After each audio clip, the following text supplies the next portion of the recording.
question is about whether the security system that we had in this world after the Second World War will continue to exist or will cease to exist, because basically Putin has put under pressure the entire world order.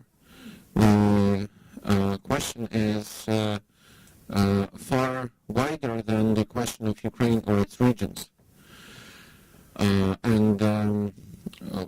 From Ukraine, because from outside it seems very black and white, and we have good Europe, we have bad Russia, and then we have Ukraine caught in between, struggling, and from inside in Ukraine, it's way more sophisticated. There are more shades of gray, and it's not a two-sided issue.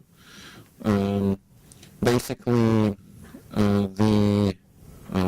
the whole last 15 to 20 years of Ukrainian politics was a very strange game where many pro-Russian parties were competing against each other, but also effectively fooling Russia. And at a certain point, the Russian government was not willing to take the chances, so they wanted to have more concrete, more foreseeable outcome.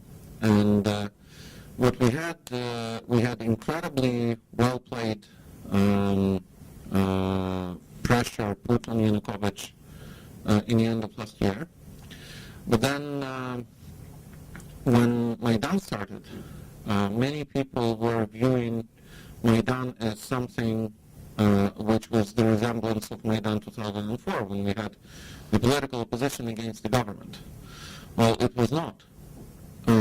Maidan was the middle class against the government and the political opposition. And I would claim that the political opposition that is currently the new government of Ukraine is just as pro-Russian as the old government was. And the reason why that is well, two things. First is the quote of Putin that Tymoshenko was the only comfortable partner he felt well with. And in fact, what we have right now, this is the Tymoshenko government. This is not the Tymoshenko cabinet, but this is the Tymoshenko government. Tymoshenko is the one who controls the float of events. We have to be aware of that, which I believe many people are not. And the second thing is that this government is just as unaccountable as the previous government.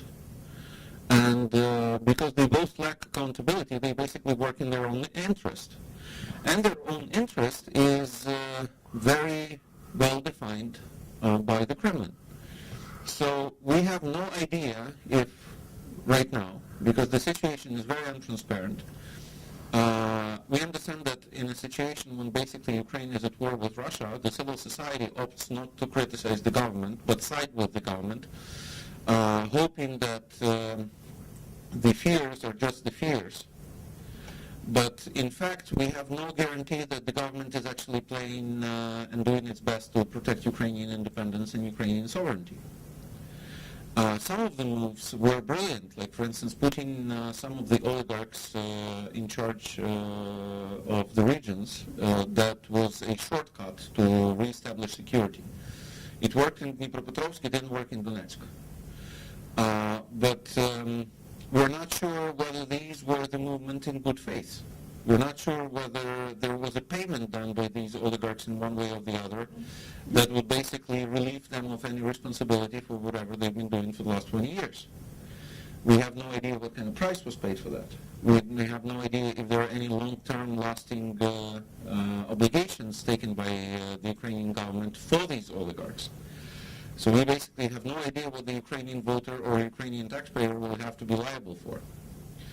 The other thing is the security side of the equation. Is the Ukrainian Secret Service working in good faith? Apparently not. Do we actually have it? We have no idea. Is the Ukrainian police acting in good faith? Probably not.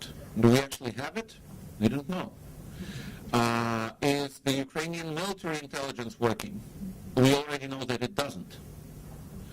Do we have military that we can rely on? We have no idea. We've seen tremendous cases of heroism in Crimea on behalf of Ukrainian, some of the Ukrainian officers that actually surprised the society because there was very low expectation towards the military inside the society.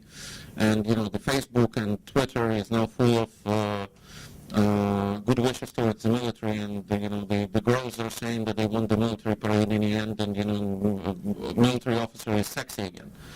But still, this is a very bitter situation that Ukraine is in now.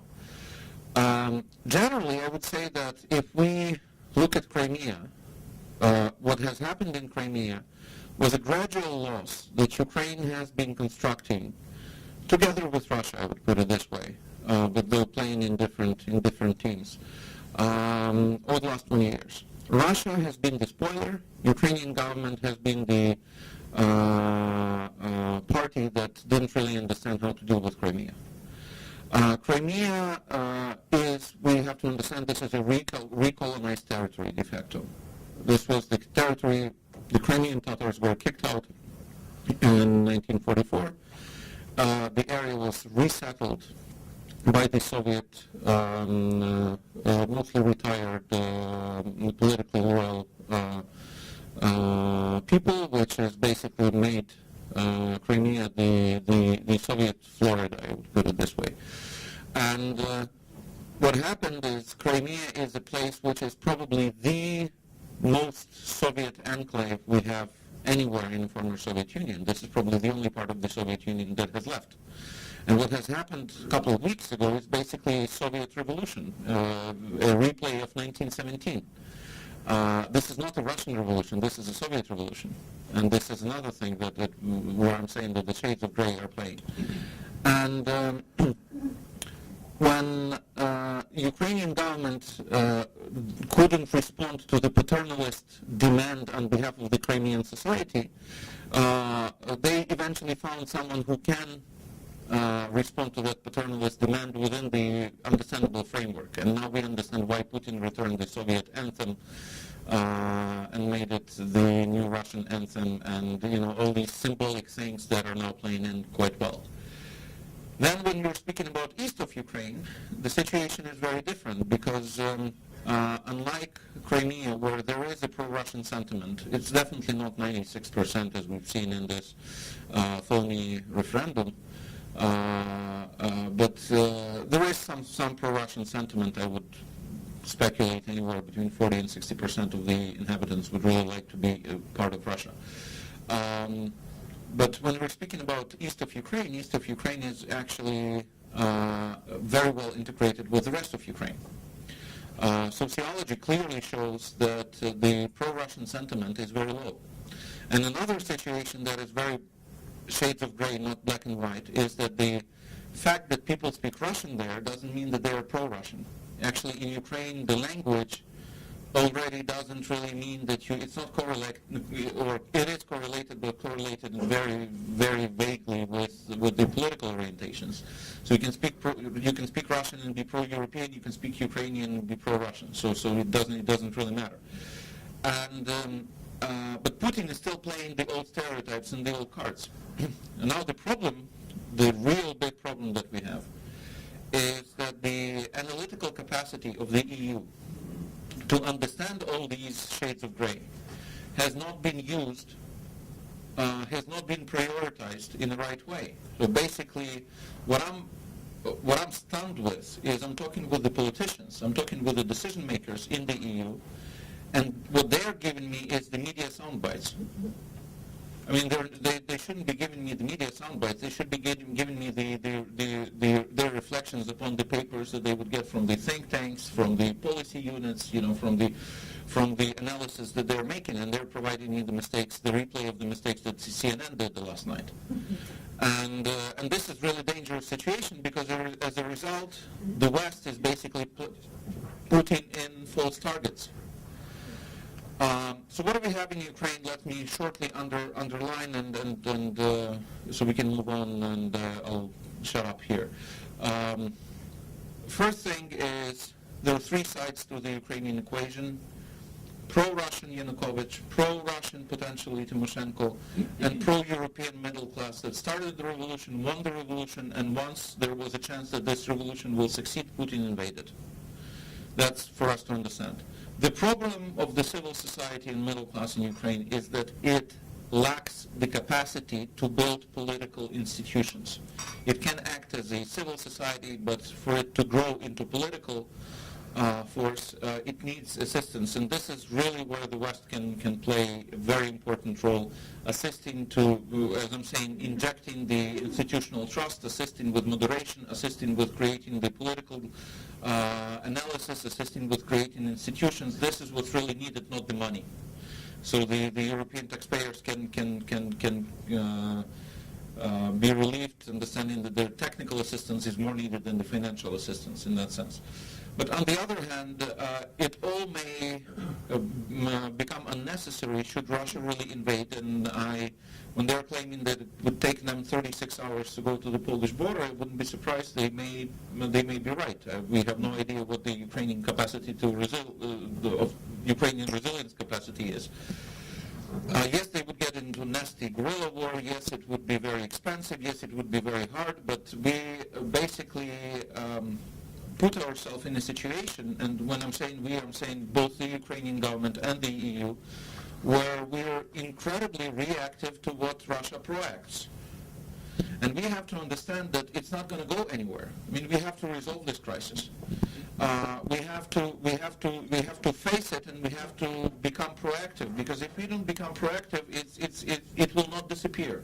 It will go on and on and on, and it will take Moldova, and then it will take Kyrgyzstan, and then it will take Armenia, and then it will take Azerbaijan, and then it will take something else and else and else, and all the way until it becomes the real threat to the genuine EU territory. So, and the last point, Putin is not the problem. Putin is the effect of the problem. I would say Putinism is a problem.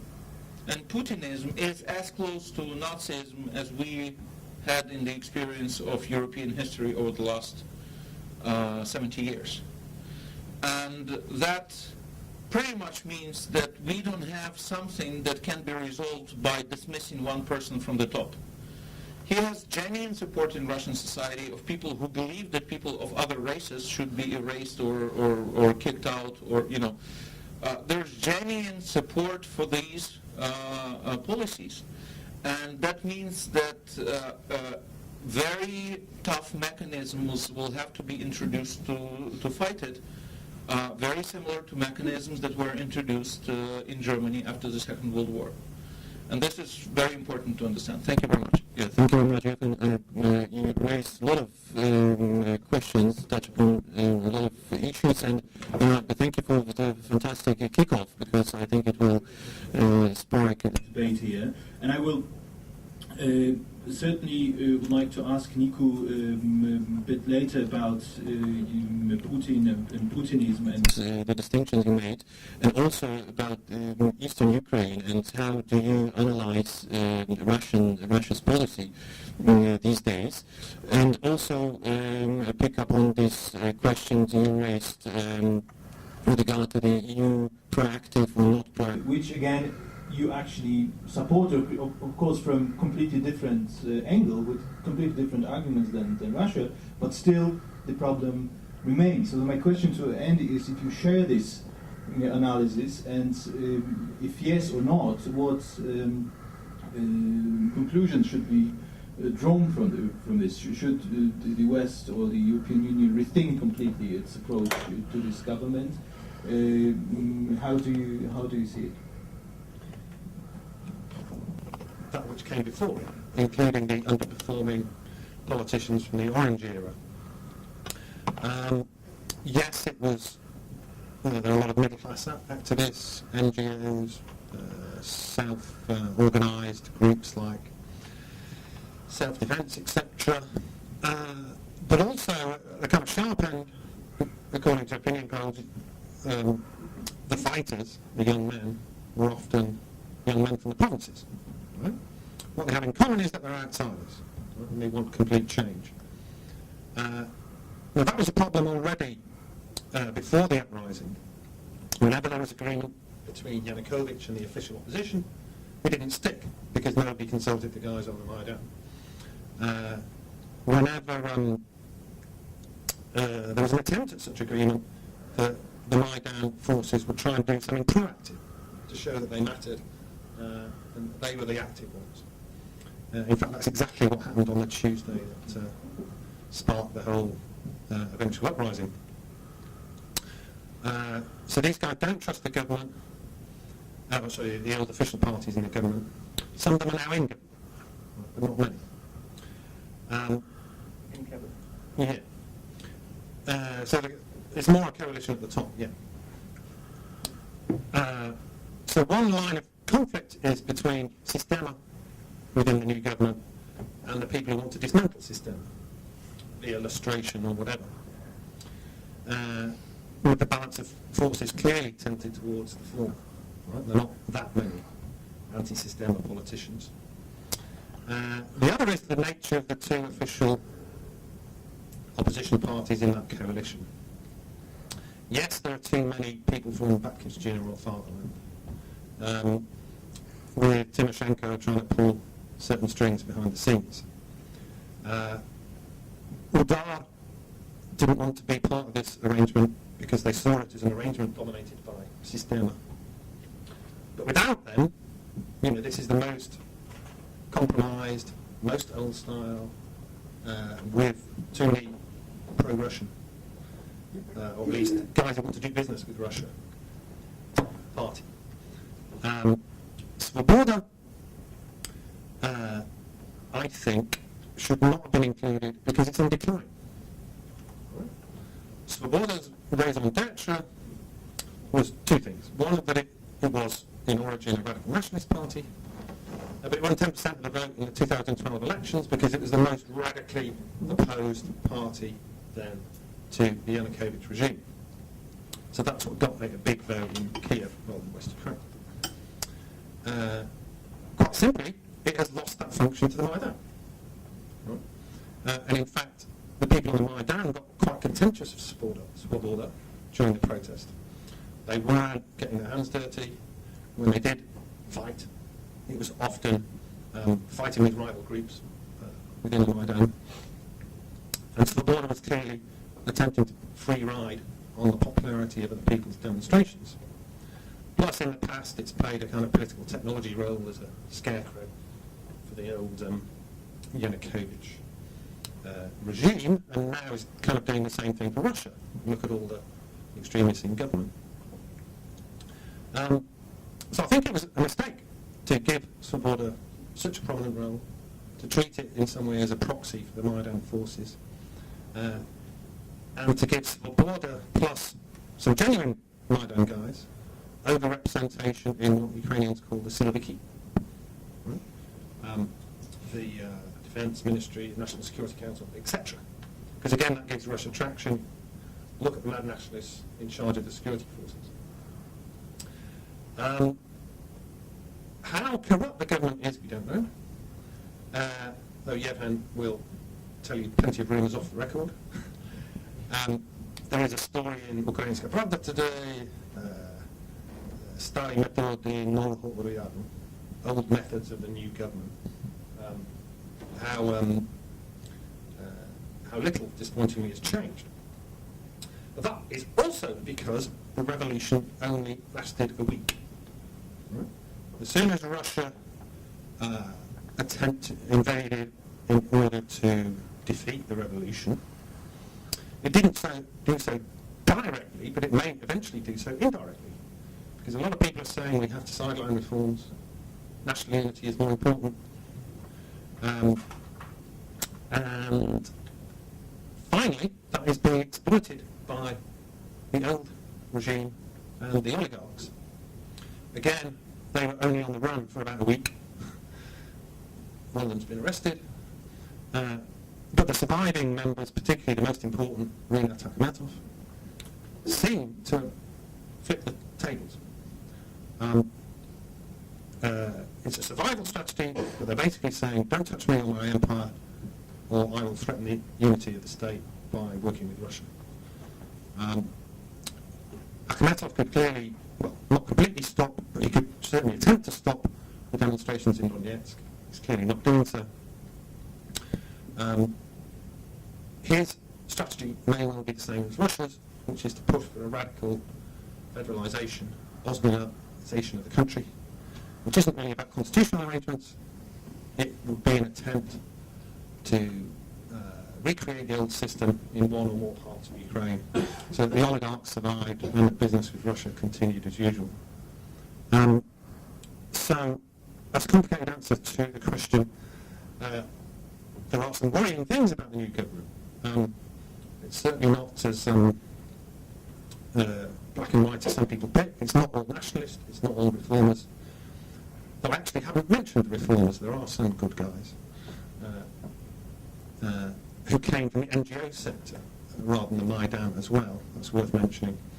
The new economy minister. Foreign minister. Yeah, foreign minister, Victoria Sumar and others.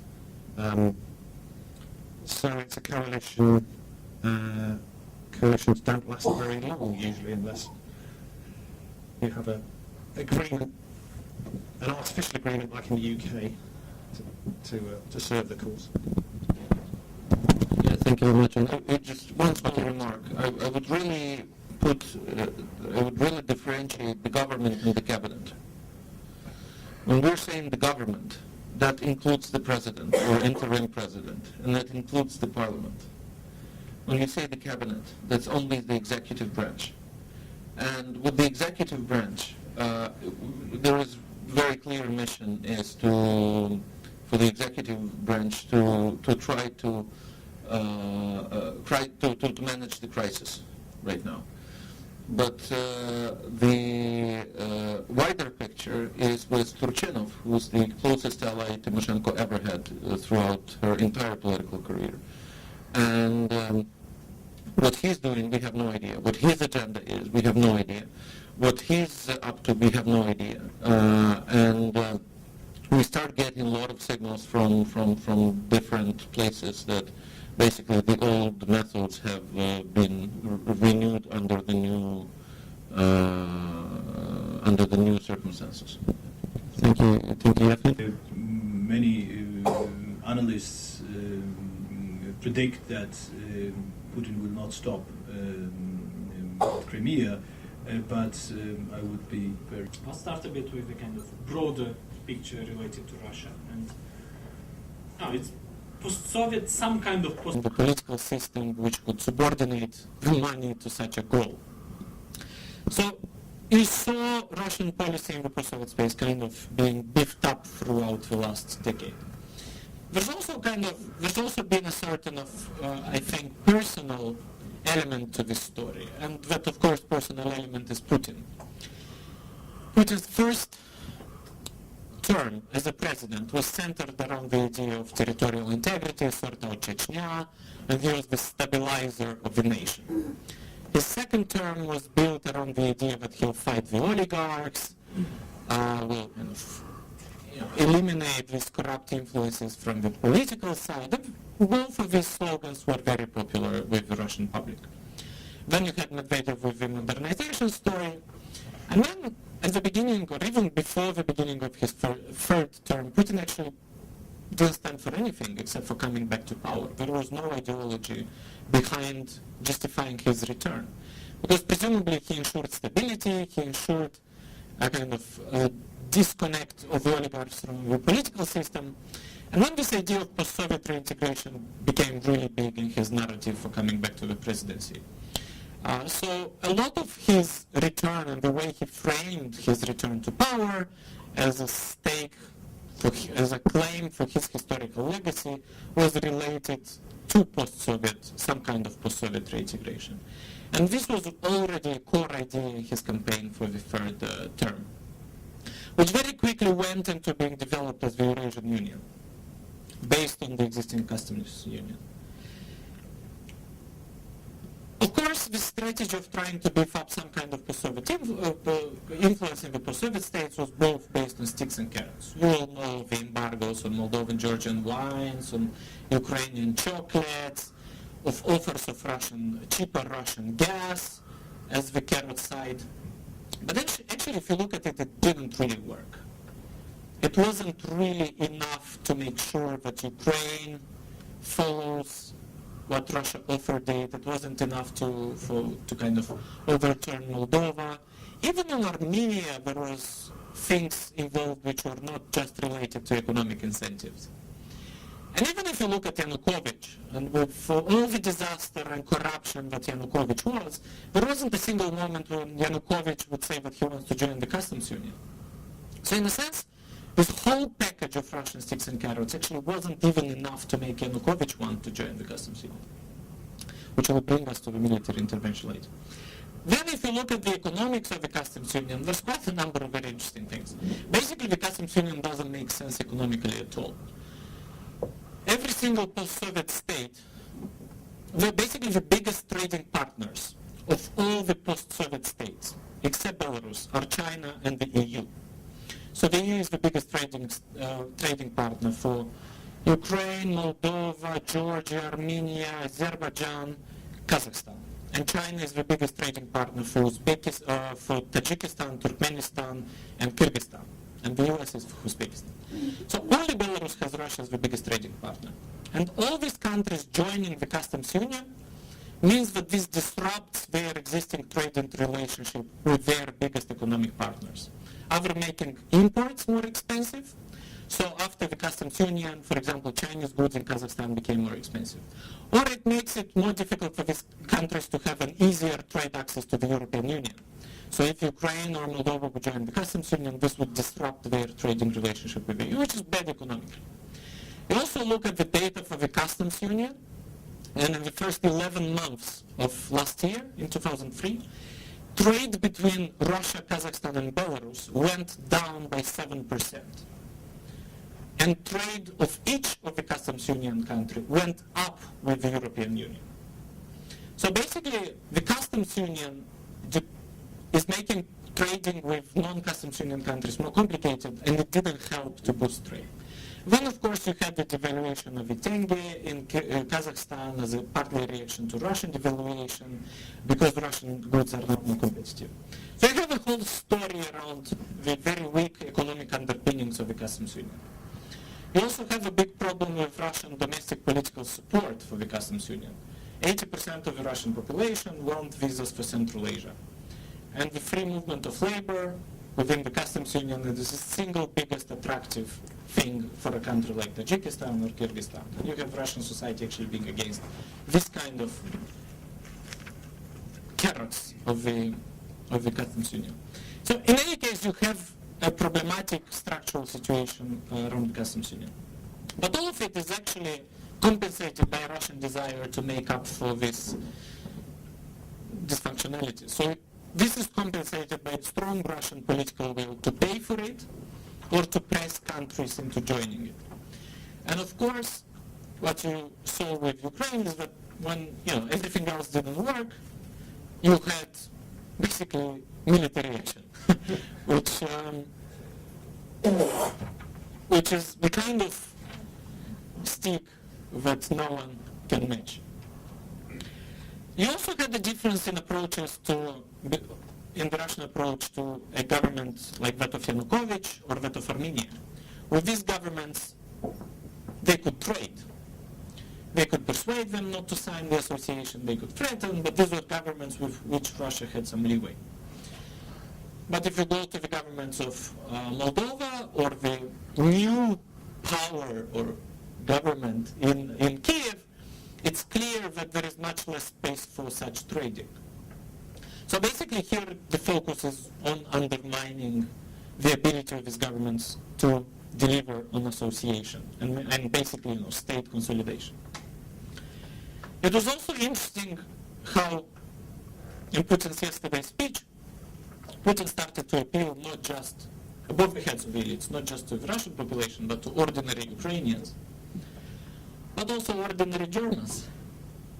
He had a whole paragraph saying, you Germans should understand this. We supported your integration in '89.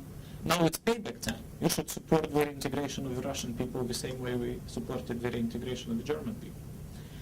So you have, this kind of Crimea situation having huge implications, not just for Crimea, not just for Ukraine, which is one of the biggest European states, but this starts to be played out, and there's a kind of concrete way to target this situation into intra-European debates and appeal to basically German historical memory. And we know that there's been a persistent Russian policy to try and divide the EU, and obviously this kind of appeals build on a certain history of. Now, if I look a bit into the future, the first question I would ask is, what's the balance sheet for Putin and Russia from this current conundrum? What did they win and what did they lose? And you see that it's been a kind of highly successful endeavor for Putin. We get huge domestic consolidation behind Putin. Half of the people, or the political and ideological forces protesting against Putin 2 years ago on Bolotnaya, are now behind Putin over Crimea. It's big chunks of the nationalists and big chunks of the ultra-left. And not just ultra-left, of course also the communists. Everyone rallied now behind Putin. It's a huge consolidating thing for Putin's domestic political standing. So it's a huge plus. He has close to zero costs domestically. It helps him now point to opposition as being fifth column. So domestically for him it's a huge plus. And in foreign policy, the Russian bet is that it won't cost them much in international relations. Georgia cost them 3-4 months of isolation, relative isolation. Of course, you'd say that in Georgia, Saakashvili was co-responsible for the situation, and that's true. But anyway, the Russian thinking now is that, okay, we'll see sour faces and a couple of cancelled summits for 6-12 months, and then we'll be back to business as usual. So in this sense, there is no understanding in Russia that this might cost Russia.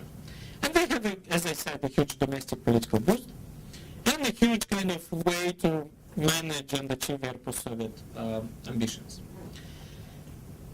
So if there are no costs, one question is why not do it again?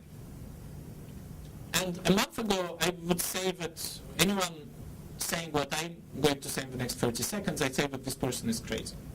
But the next 2 or 3 scenarios I will outline, they're less crazy than Ukrainians shooting each other in Kiev or Russians doing military intervention in Crimea. Imagine Kazakhstan. Nazarbayev passes away, and there's a succession crisis. Who takes over from Nazarbayev? And if there is a conflict between successors, what will happen? Will there be a Russian military intervention? Or there is no conflict, but the new Kazakh government decides that the customs union is just doesn't make economic sense for Kazakhstan and wants to leave. What will happen then? Imagine Azerbaijan. Azerbaijan oil production peaked. They won't have as much cash as they do now to distribute to buy up domestic political support. So in 5 years or 7 years, you have protesters, social dissatisfaction, destabilization, a couple of people get shot. Maybe there's kind of Islamic radicals playing out on this. And what does then happen with North Azerbaijan? Or for that matter, with the European business investments in both Kazakhstan and Azerbaijan. These are questions which are not crazier than what we've witnessed in the last 4 weeks.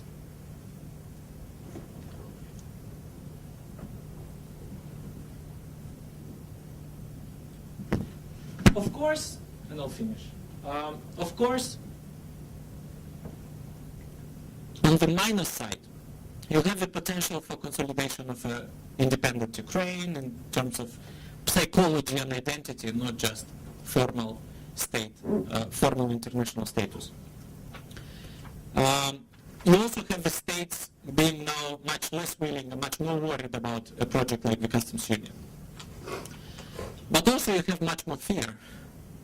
So if you look at Kazakhstan, yesterday, Kazakhstan, which managed to resist the recognition of South Ossetia and Abkhazia in 2008 without great difficulty. Yesterday, Kazakhstan, for example, recognized the referendum in Crimea and said publicly it understands the Russian actions in Crimea. So Now, there's, yes, much less desire to engage in reintegration with Russia, but also a belief that if the situation is really tense, the Russians can go all the way beyond economic or political coercion into military coercion, and the West won't do much about it. Thank you. Yeah, thank you very much, Nico. Position of the EU, and so we had the successful diplomatic mission by Sikorski and Steinmeier. So actually, as for the EU, it has been quite a good performance. So I'm very curious, what is your view on that? Thank you. Thanks for the invitation. It's been a very negative. First, I think the EU was dragged into the crisis. We didn't want to be involved. We didn't. Is that on many accounts the EU has only woken up when 100 people were shot at in Kyiv, despite the fact that 4 of them were shot in January. So are agreed and settled in Europe and beyond. And in a way, it's not really surprising because basically European approach toward in a kind of, Andy and Nico called it do-it-yourself policy. You draw a reform plan, you give some money, but it's up to the local elites to do something about it, and you consider this opportunity. And the outcome is very clear. You see the difference between where Moldova is today and Ukraine when it comes to governance, economy, corruption, visa liberalization, and so on. But this attitude of, you do it yourself and we'll wait, and Maidan always blamed the opposition for being always 2 steps behind the developments, but I'm afraid the EU was even behind the opposition most of the time. But I think, the Kyiv shootings, and especially Crimea, has woken up Europe. There is much greater coherence when it comes to analysis and implications than it was before, which, in a way is kind of unity of debate that you haven't seen for a long time. But I'm afraid, and as somebody's mentioned in the morning, that you have, because it's often said that European foreign policy was born in the Balkans.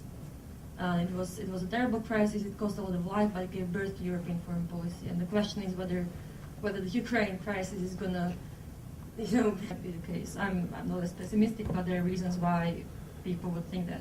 First of all, European foreign policy neighborhood and targeted vulnerabilities was improve economic governance, get rid of corruption, start trading more with the European Union, not only in Ukraine, but potentially in Moldova and other countries. And I think that the question whether European foreign policy is going to be killed by the Ukrainian crisis or not depends on a number of things. Are we able to make it cost? You don't need an agreement of 28 member states to get your own house in order and target the vulnerabilities that have been exposed and used in Ukraine when it comes to minority rights from different groups, Slovakia, Baltics, and other countries, but also targeting your own shady deals that you have with companies that extend and whose influence extends far beyond businesses and reaches out the political corruption and political decisions as well. And the whole issue about the debates of the sanctions at the EU level, I think it's very telling that we're talking about asset freezes and visa bans, but we haven't reached even the level at the EU of trying to prepare for the next step. If we even manage to have a broad, not just 21 people, but a broad list of people whose assets are frozen, what would be the next Russian response and how would we mitigate against it or cushion it? What happens not if Russia cuts the gas, but what happens if Russian companies cancel the orders for the European companies? This is where our employment and our jobs are going to be affected. And I don't see that debate happening at the EU or member states level yet. I hope, and I hear that in Poland the debate has moved, but sadly that move has not happened in many of other member states, and I think that's a problem. And lastly, when it comes to your foreign policy and whether it's going to work and how, it's a question of what do we do with government and cabinet in Kyiv. And it's a question about, what do we think and agree the game is in Kyiv right now. First of all, as Yevhen said already, there has not been a regime change in Ukraine. And do not buy into this. There has not been a regime change yet. What has changed were the names of people. And there is an opportunity to change the system, but that hasn't been used yet. And we need to be aware of that, and we need to be, and you had a question about whether the EU EU's actions can delegitimize the current government in Kyiv. I'm not sure we're that powerful, but I think the government is running a risk of delegitimizing itself in front of the Ukrainian society if they don't do the reforms they're expected to do. That's the risk. I'm not sure the risk is the EU delegitimizing anyone, because I'm not sure we're capable or able to do it. So far, the signs are not really good. Crimea is being used as an excuse for not doing reforms. Sadly enough, there are worrying signs. There was an anti-corruption bureau established 3 weeks ago with a very well-known anti-corruption journalist being head of it. The bureau has no office, staff, budget, structures. Former governor of National Bank is now advisor to the current governor of National Bank. The person that was responsible for censorship in the previous government is back. I'm not saying everything's bad, but I think that we should be reading and taking into account all these worrying signs that we see in Kyiv, and we should be really pressing the government to make sure that what's happening in Crimea is not used as an excuse for any of these things. These reforms are not overdue for past 4 years. These reforms are overdue for past 2 decades.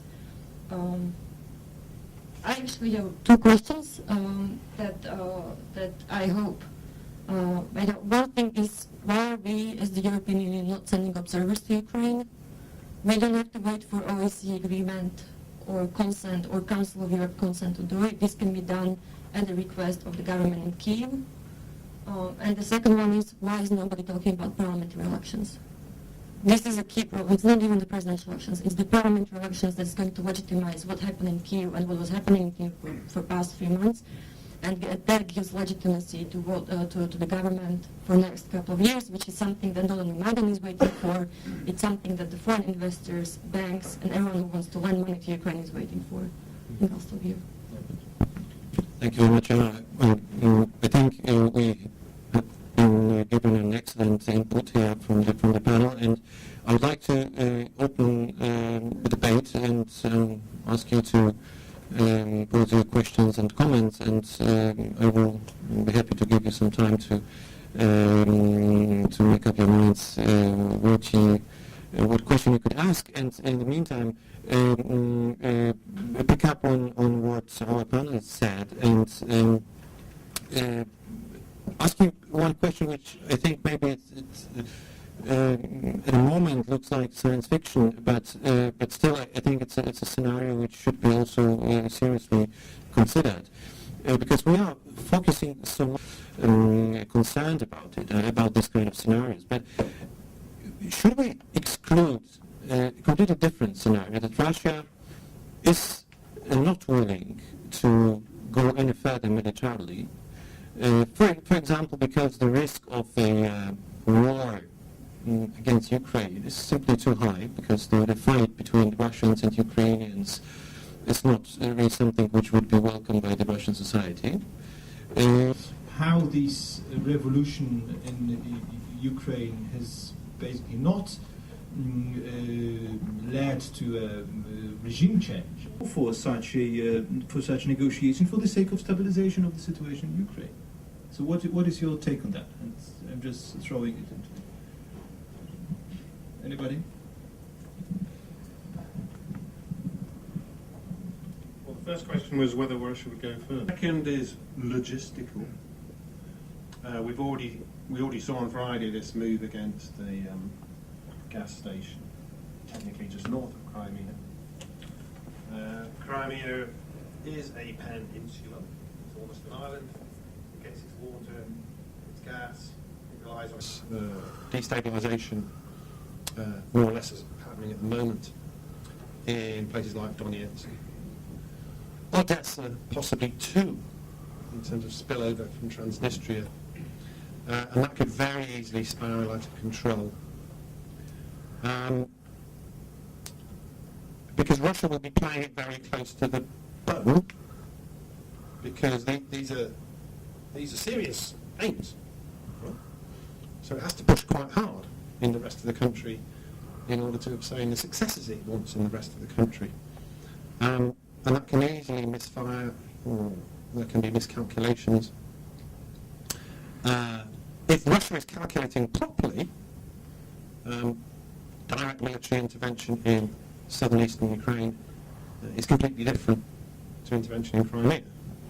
The Crimean Tatars were all at home on Sunday night, which is why you got the kind of slightly one-sided celebrations in Simferopol that you did. But you wouldn't have those kind of scenes repeated in Donetsk or Kharkiv. It would be much... the immediate consequences on the ground would be very different, even if the international consequences were.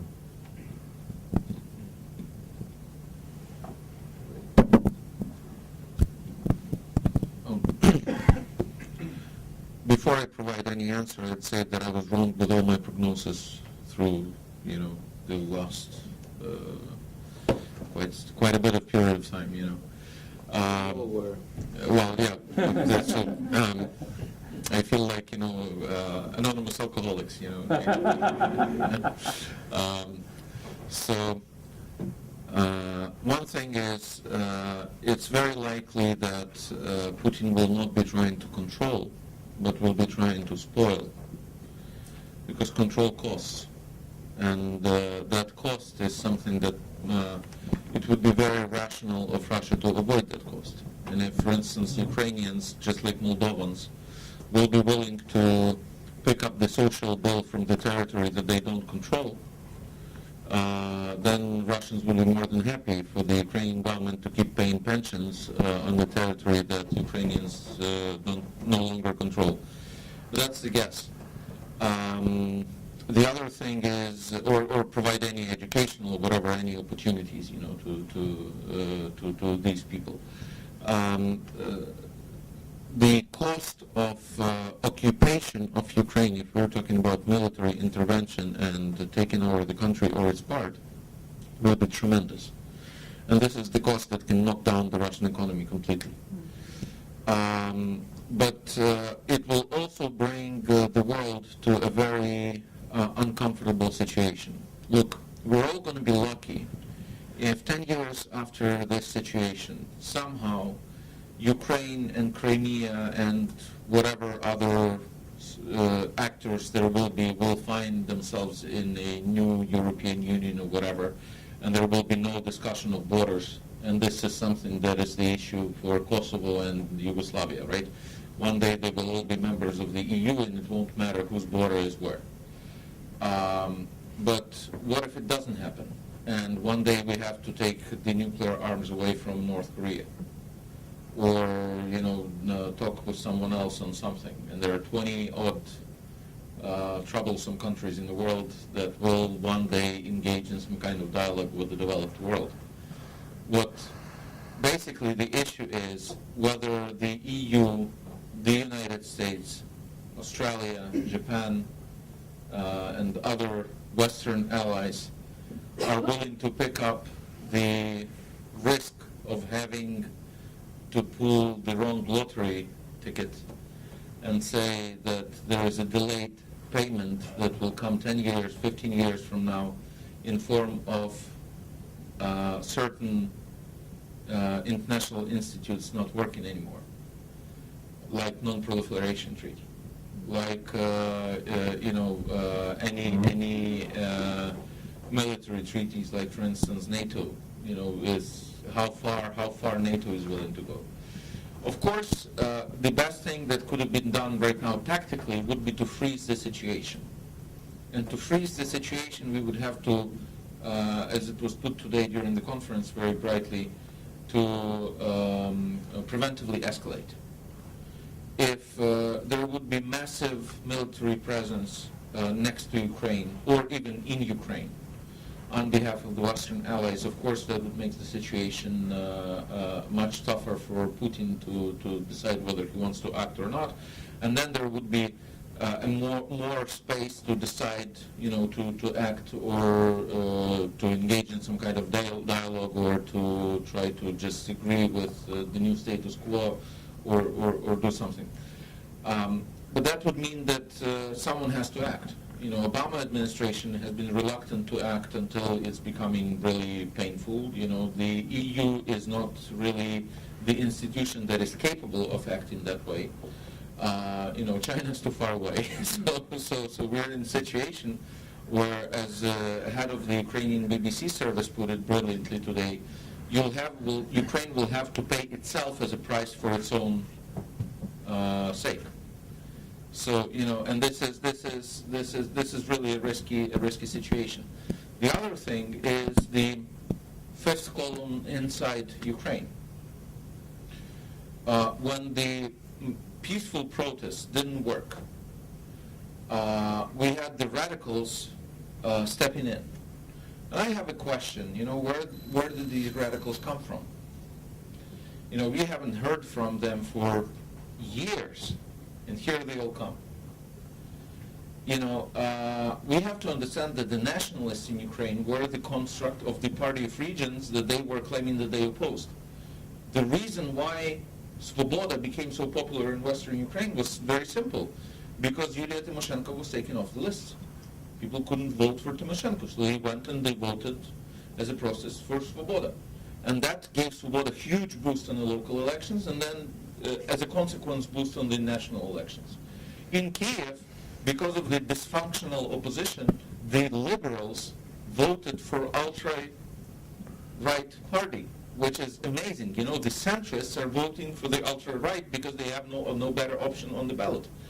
So basically, I would say that the radicals were not genuine. My question is, and I have no idea what the right response is someone in Moscow picking the bill for the radicals in Ukraine? Is someone in Moscow designing right now Plan B, under which Tymoshenko shows up as a big savior?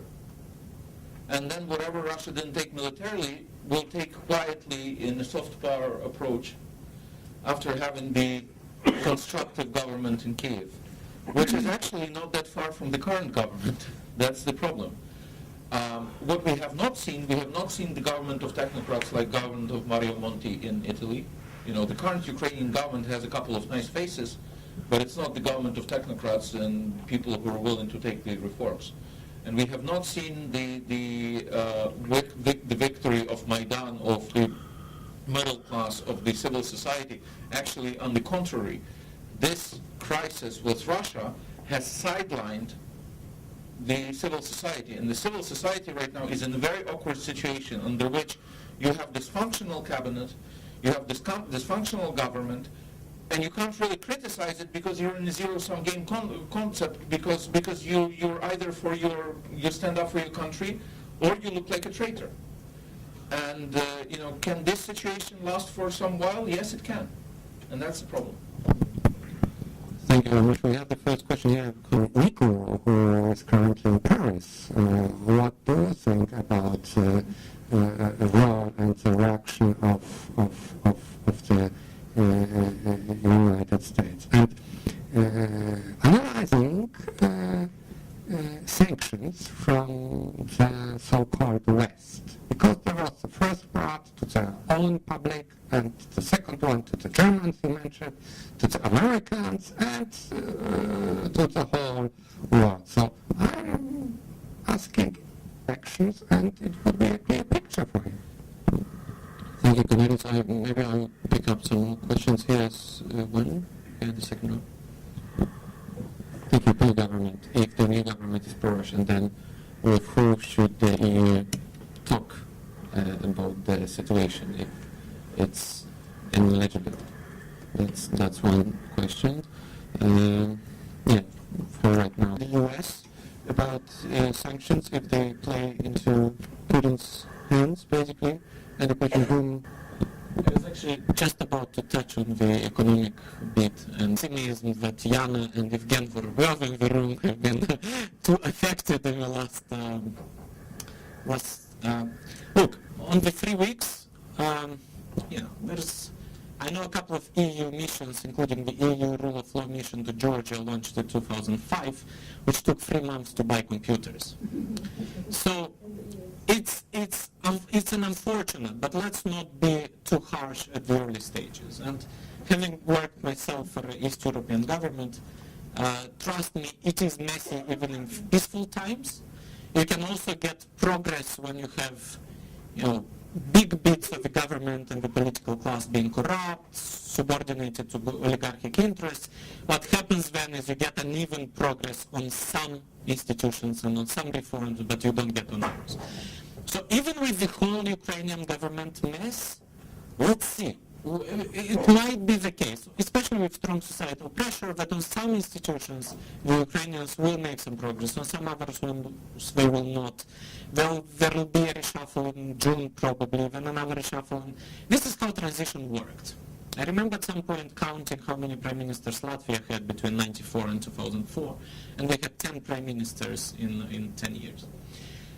And that, of course, Ukraine is more complicated and the geopolitics is but we're just a month into this, and we'll have 20 Ukrainian governments.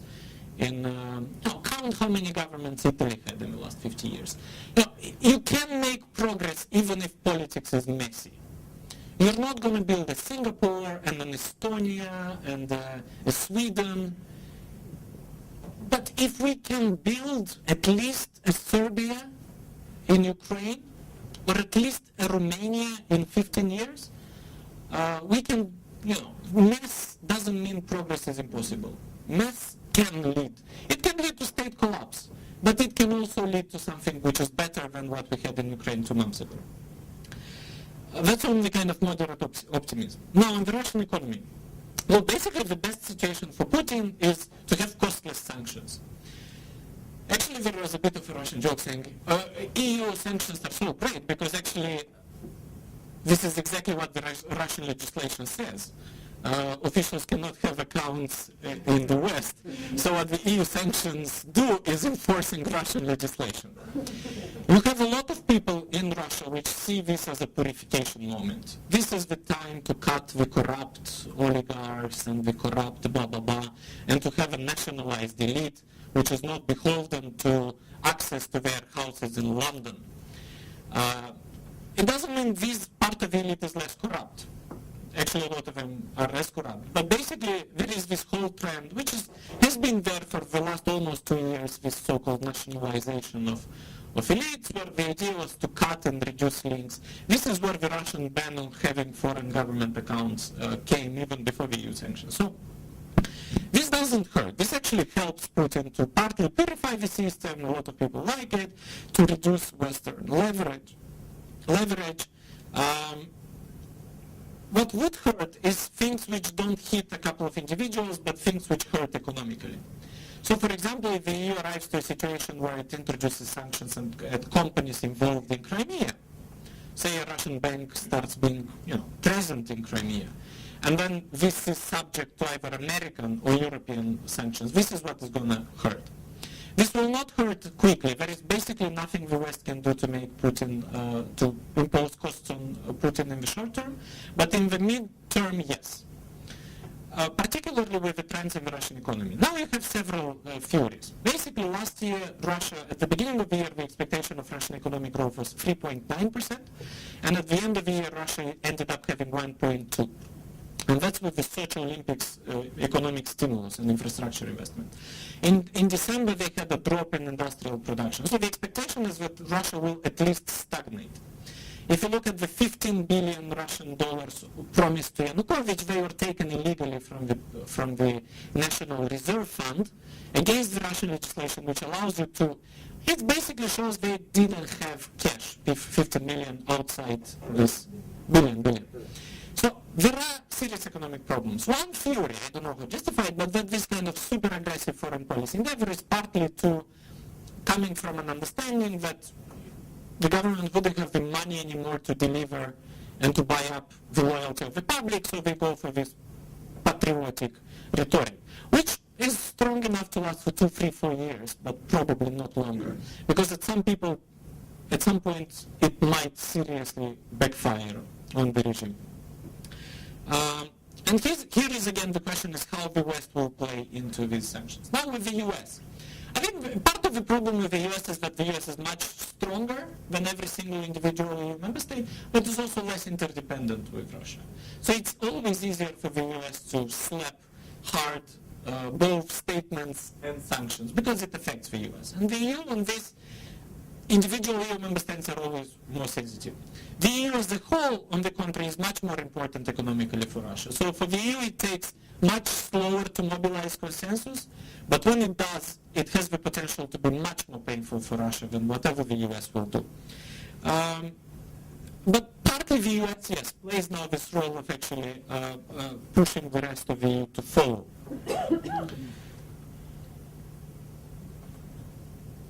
And another kind of bit of a silver lining is the whole China factor. China has, in the post-Soviet space, the same interest as the EU. Or as kind of, say, let's say, mainstream EU. They want good relations with Russia, a lot of trade, and a very polite relationship with Russia, but also they want to maintain the independence of post-Soviet states. For China, this is primarily Central Asia. For the EU, is primarily Eastern Partnership. And that's not about to be done in an aggressive US-like kind of statement. Even now, the instinct in the EU is, let's not slap sanctions on Russia, but let's do everything to help Ukraine stabilize. This is also what we did on Georgia after the war. They said, okay, we don't touch Russia, but we mobilize this donors conference in Georgia to help it rebuild. This is the EU modus operandi, and that's roughly the Chinese modus operandi in Central Asia. So now you'll have a significant kind of realignment, which won't be visible in the news, but I think now pretty much everyone will be much more active in trying to sustain these post-Soviet states, de facto independence. Now we'll see where politicians are responsible enough to play this game smartly and in a not overnight clean way, but in a less and less corrupt way than before. Some of the parties that actually, the winning party is actually the one that's now pretty much fragmented and doesn't exist fully anymore. I would say that the best that could be done is having the fair elections as soon as possible, parliamentary elections. And what's important here, not only parliamentary elections, but parliamentary elections under open party lists, which means that will be the condition for sweeping change inside the political establishment. It means that most of these bodyguards, drivers, and personal cashiers that were servicing oligarchs and were also pushing buttons for them in the parliament, they will no longer be able to make it into the parliament. And then it will cause the change in the cabinet, and that will change the consequential change. But if we want that sweeping change to happen, that means that we should help the new leaders, that we have plenty of them actually, to build themselves into political institutions, to turn themselves into political institutions. And we have lots of bright people in the NGO sector, in business sector, in other sectors, like professional sectors, who really have difficulty turning themselves into potential politicians. Because the institutions are not there, because they don't know how to act, because there's lack of expertise, because there's lack of experience. And this is something that some of the, for instance, IRI here, that's present here, Chris Holden was in Kiev for many years, have been helping with that, but this is not something that we can say, okay, we helped you, 50 megabytes, we're not helping you anymore. We helped you for 6 months, you're smart already, you're smart enough, go away. This is exactly the point when we cannot say that enough has been done already. We actually have to double, triple the effort. And then hopefully we'll have some new people that will emerge. And then the other thing that we should pay attention to is not to get in a Georgian situation when the NGO people went into the government and then drained the NGO market completely.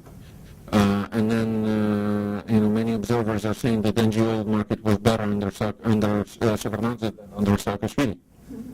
So the thing is that we have to ensure that there is the second generation, the third generation. That means that the institutions should be there, and some of the social ladders should be working to allow people to compete and to allow them to progress. That would mean very uncomfortable things for the EU. First is to understand what the hell's going on in Ukraine, and that means that we have to step away from the stereotypes.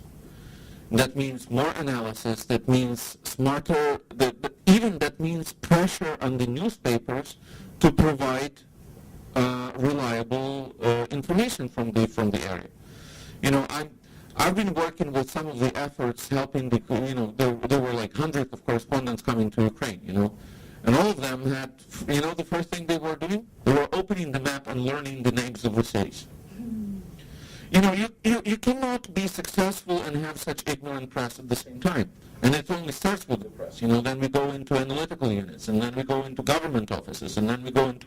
So Ukraine really has to become part of the agenda. Otherwise, there's very serious security risks that arise if the EU opts not to do this.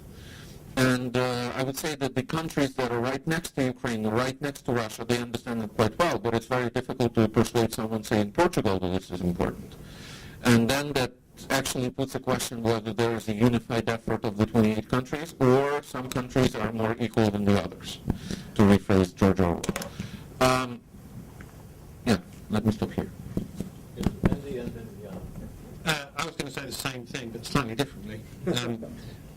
It's yet another reason why we need parliamentary elections. At the moment, you have this bad combination. You have the old guys, the Sistema, who are addicted to old methods and are pretty stale anyway and haven't had an original idea in 20 years. And the neophytes, who are good on some ideas, but neophytes. They don't have the experience.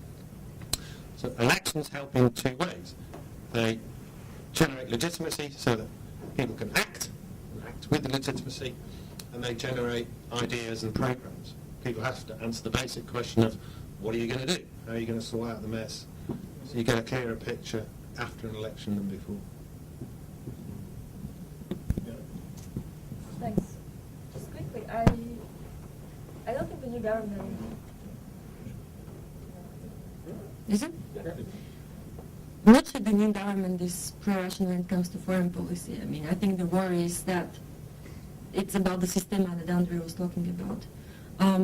It also doesn't mean that you shouldn't be talking to them. But I would warn that we should not come back into the comfortable, easy, and very simplistic thinking, which is, these guys are pro-Russians, these guys are for European, these guys we talk with, these guys we don't talk with. Because this is the assumption we had about Timoshenko, and we had an assumption that Yanukovych was a pro-Russian guy, which, Nicu mentioned he didn't want to join the customs union. So we shouldn't be in the business of picking sides. We should try to pick those and work with those who want to achieve the same objectives as we want, which is reforming Ukraine.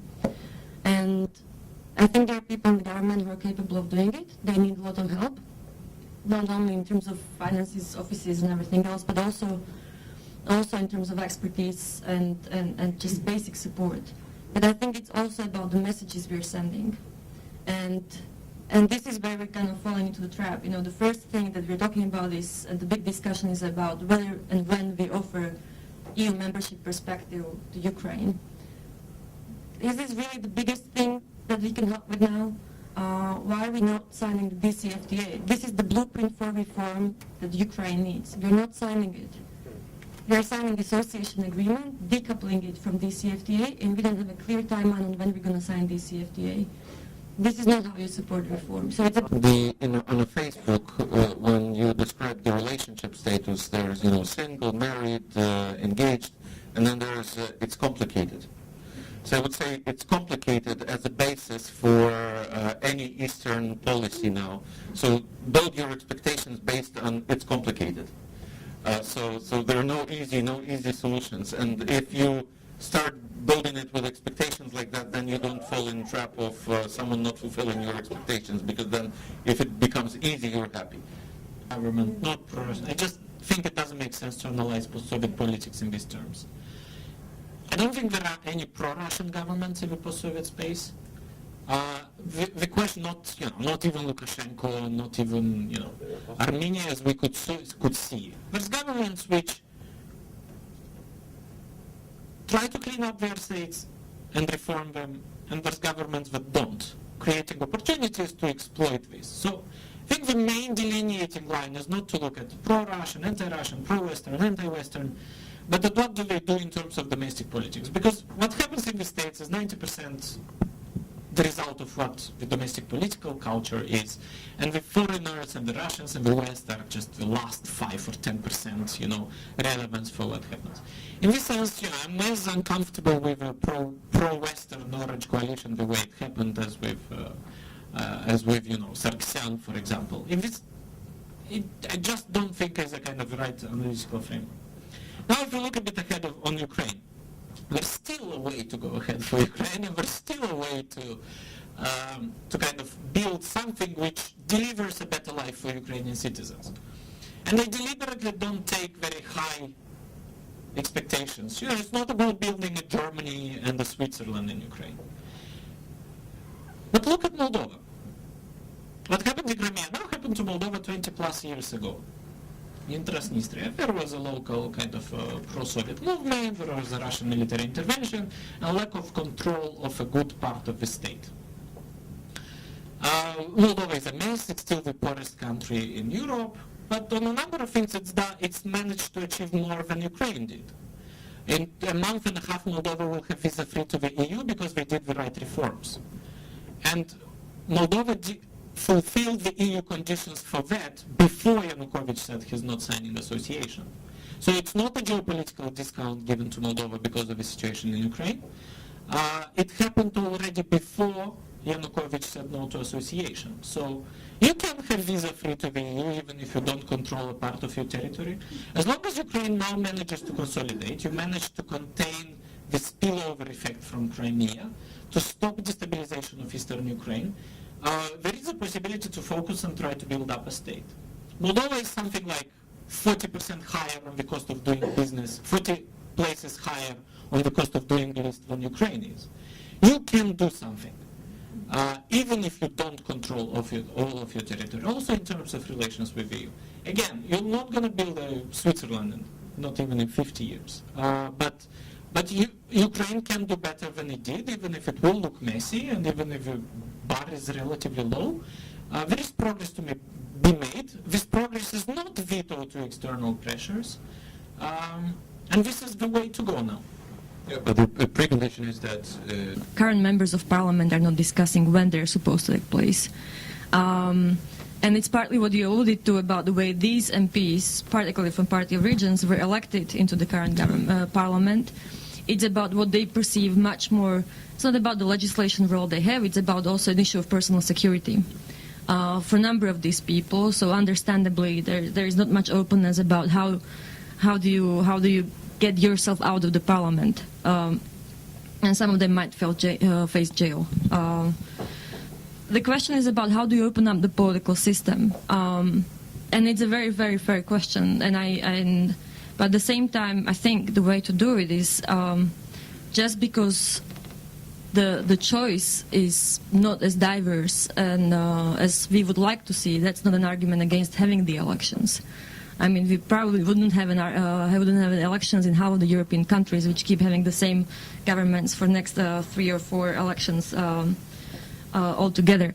And the truth is that there's been energy created by Maidan. Some of it has been channeled into political activists, not institutions yet, as Yevhen would be really, really fast to point out.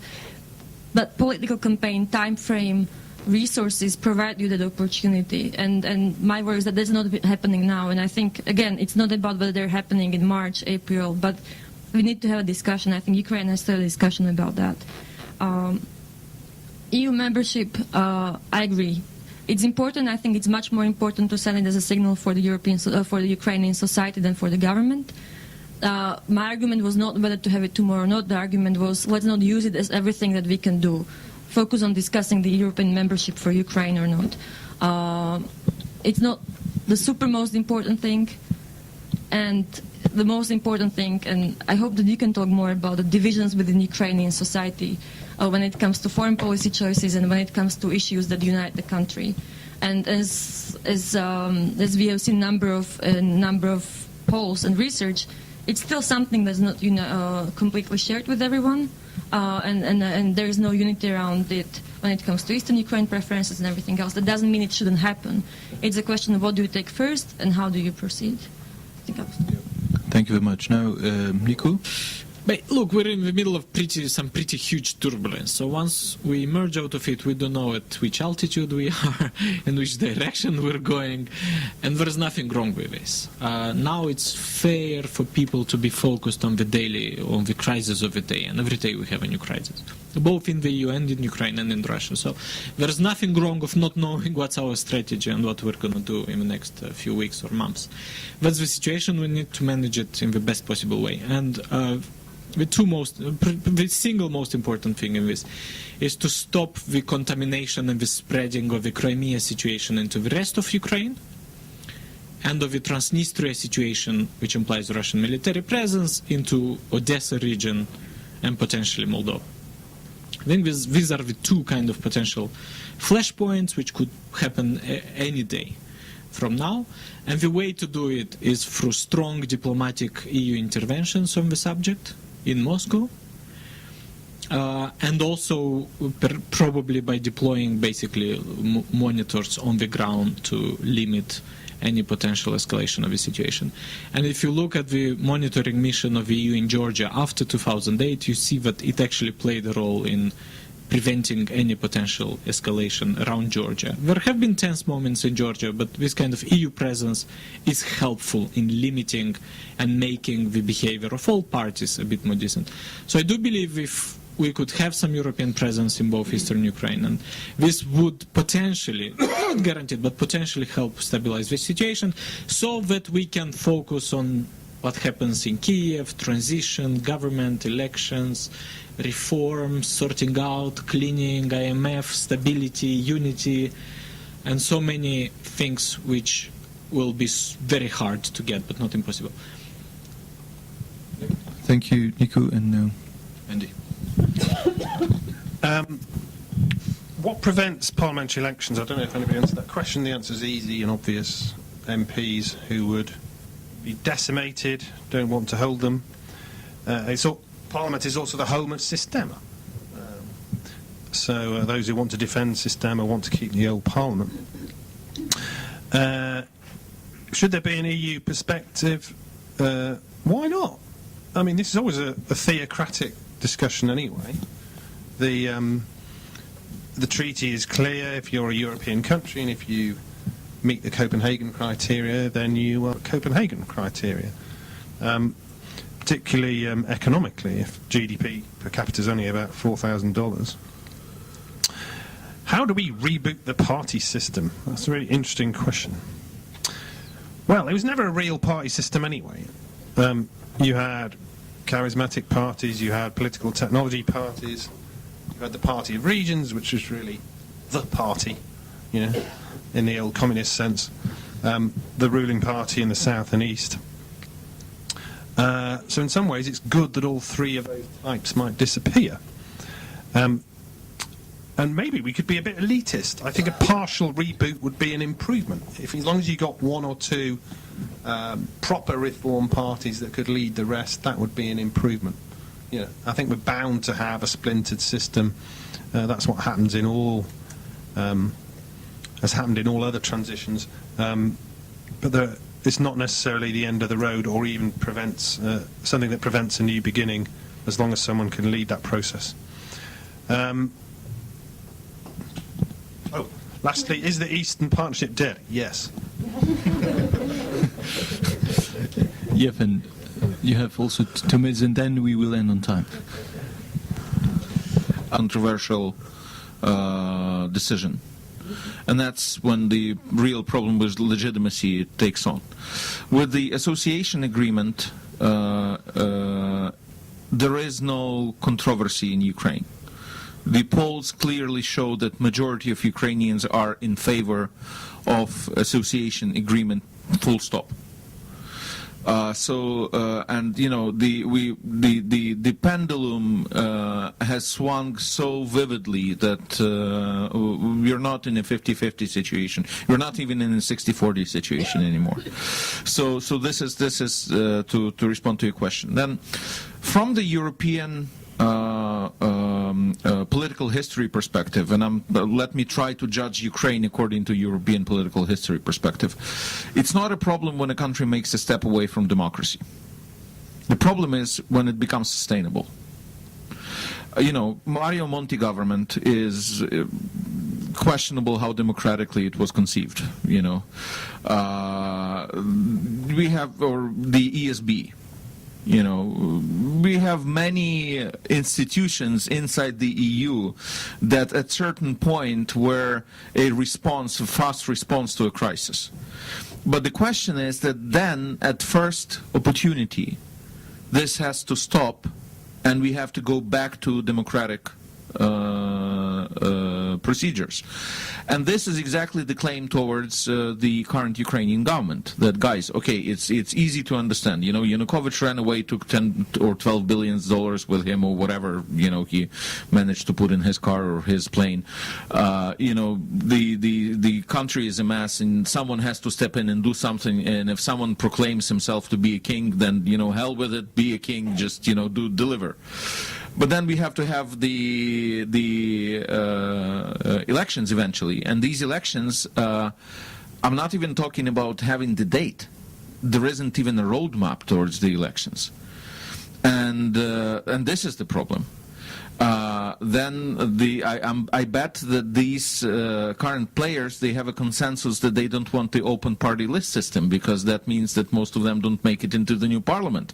And if they don't make into the new parliament, that means that they can't basically continue the corrupt affairs that they're beneficiaries of.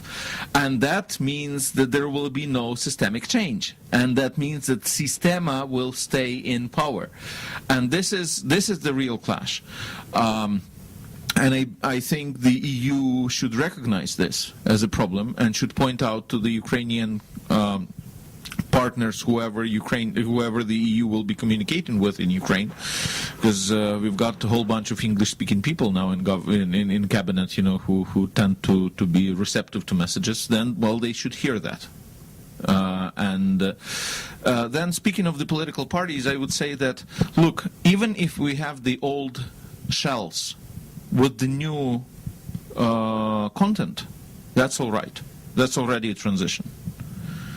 So when you're saying that the Eastern Ukrainian political area is burnt out, I would say that the entire Ukrainian political arena is burnt out. So, and that also, you know, we're looking at the Eastern Ukrainians very often as in a paternalist way, as, you know, on victims. Come on, you know, they're citizens. They can initiate. You know, out of 20 million Eastern Ukrainians, there can be one who will go out and start a party of his or her likes. You know, no one prohibits that. And I believe that out of 20 million, there are a couple of people who are capable of doing that. And if they choose not to do that, then, you know, who is to be the judge. And the last thing about the European neighborhood policy.